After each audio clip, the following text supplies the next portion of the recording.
Bonjour à tous, j'espère que tout le monde va bien. Aujourd'hui, on va parler du cours de conception et programmation Java. Qu'est-ce que Java? C'est un langage de programmation orienté objet, classe, objet, héritage. Avec Java, on peut créer des applications multiplateformes.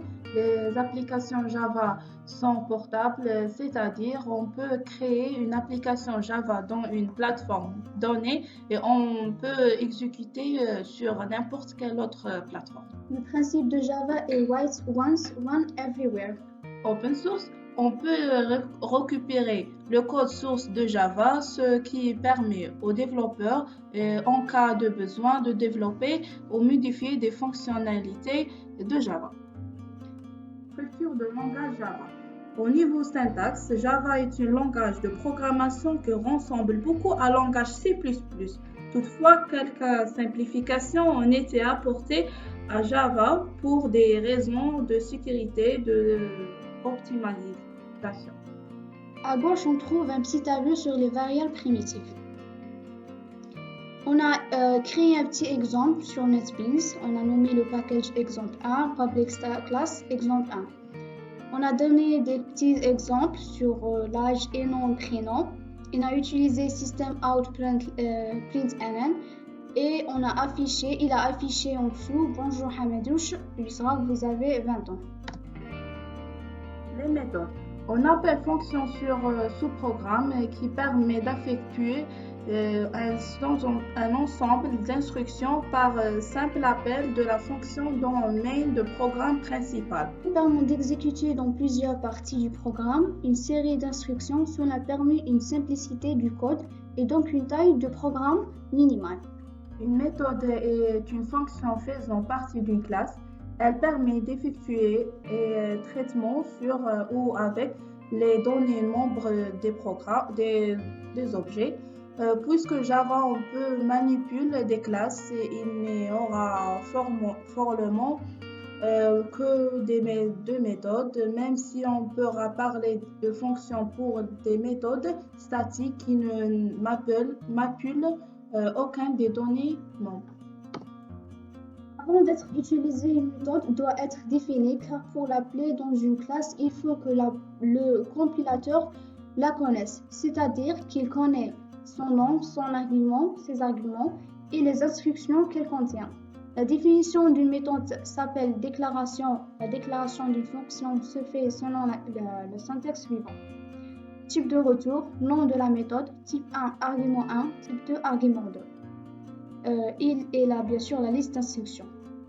À droite, on a un petit exemple sur l'addition. Et pour donner la main de l'utilisateur, on utilise la fonction scanner clavier égale à new scanner system int pour entrer les informations. Par exemple, ici, on a if beau, donc quand entrer le nom beau, et l'affiche aller à la plage, et etc. pour les autres. Objet. Un objet est une structure d'informatique définie par un état et comportement. Objet égale à état plus comportement. L'état regroupement les valeurs instantes de tous les attributs de l'objet. Le comportement regroupe toutes les compétences décrites des actions et les réactions de l'objet. Autrement dit, le comportement est défini par les opérations que l'objet peut effectuer. La classe. Les objets qui ont des caractéristiques communes sont regroupés dans une entité appelée classe. La classe décrit le domaine des définitions d'un ensemble d'objets. Chaque objet appartient à une classe. Une classe est définie par les attributs et les méthodes. Les attributs permettent de décrire l'état et des objets de cette classe. Chaque attribut est défini par son nom et son type, et éventuellement sa valeur initiale. Une classe est représentée par un rectangle 3 compartiments. Un compartiment qui contient le nom de la classe et l'autre qui contient la déclaration des attributs et l'autre des méthodes. À droite, on trouve un petit exemple d'un objet, le nom d'un classe, com, avec leurs attributs et les méthodes ou les opérateurs. Les classes sont stockées dans le package. Les packages ouvrent un mécanisme général pour la partition des modèles et le regroupement des éléments de la modélisation. Chaque package est représenté graphiquement par un dossier. Les packages divisent et organisent les modèles de la même manière que le dossier organise le système de fichiers. Accessibilité aux membres d'une classe. Private moins, c'est-à-dire c'est un membre privé d'une classe qui n'est pas accessible à l'intérieur de cette classe. Protected yes, un membre protégé d'une classe est accessible à l'intérieur de cette classe. Autre classe dérivée à cette classe, autre classe du même package. Public plus accès à partir de toute unité inerte ou externe de la classe, autorisation par défaut dans Java de l'absence de 3 autorisations précédentes, l'autorisation par défaut au package. Cette autorisation indique que uniquement les classes du même package ont autorisé accès. Création des objets dans Java. Dans Java, pour créer un objet d'une classe, on utilisait la commande new, suivie d'un constructeur de la classe. La commande new crée un objet dans l'espace mémoire et retourner l'adresse mémoire de celle-ci. Cette adresse mémoire devrait être affectée à une variable qui représente l'identité de l'objet. Cette référence est appelée handle. À droite, on trouve un petit exemple. Exemple d'implémentation avec les classes avec Java Package Métier. Getter et Setter. Pour donner la possibilité à d'autres classes d'accès aux membres privés, il faut définir dans la classe des méthodes publiques qui permettent de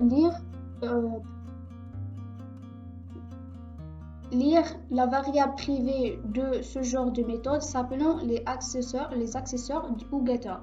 Modifier les valeurs des variables privées, ce genre de méthode s'appelant les mutateurs ou setters. Définition. Les getters sont des méthodes qui commencent toujours par le mot get et finissent par le mot attribut en écrivant en majuscule la lettre qui vient juste après le get. Les getters retournent toujours le même type que l'attribut correspondant. Par exemple, dans la classe compte, nous avons défini un attribut privé, private int code. Le getter de cette variable est public int getCode return code. Et pour le setter sont des méthodes qui commencent toujours par le mot set et finissent par le nom de l'attribut, en écrivant en majuscule la lettre qui vient juste après le set. Les setters sont toujours de type void et recevoir un paramètre qui est de même type que la variable. Public void setCode int c thisCode égale à c. Ici, on a des exemples sur le setter et le getter. On va faire un petit résumé sur l'héritage. Si une classe peut hériter d'une autre classe, on utilise le mot extend. Une classe hérite d'une autre tous ses membres sauf le constructeur. Il faut toujours définir le constructeur de la nouvelle classe dérivée. Le constructeur de la classe dérivée peut appeler le constructeur de la classe parent en utilisant le nom super avec la liste des paramètres. Quand la liste hérite d'une autre classe, il a le droit de redéfinir les méthodes héritées. Dans une méthode redéfinie, on peut appeler des méthodes de la classe repente écrivant le mot super, suivant d'un point et du nombre de la méthode parente. Super point la méthode. La classe point simple est une classe qui hérite de la classe quand. On peut voir ça dans l'exemple à droite. Pour désigner l'héritage en Java, on utilise le mot extend. Public class quand simple, extend quand.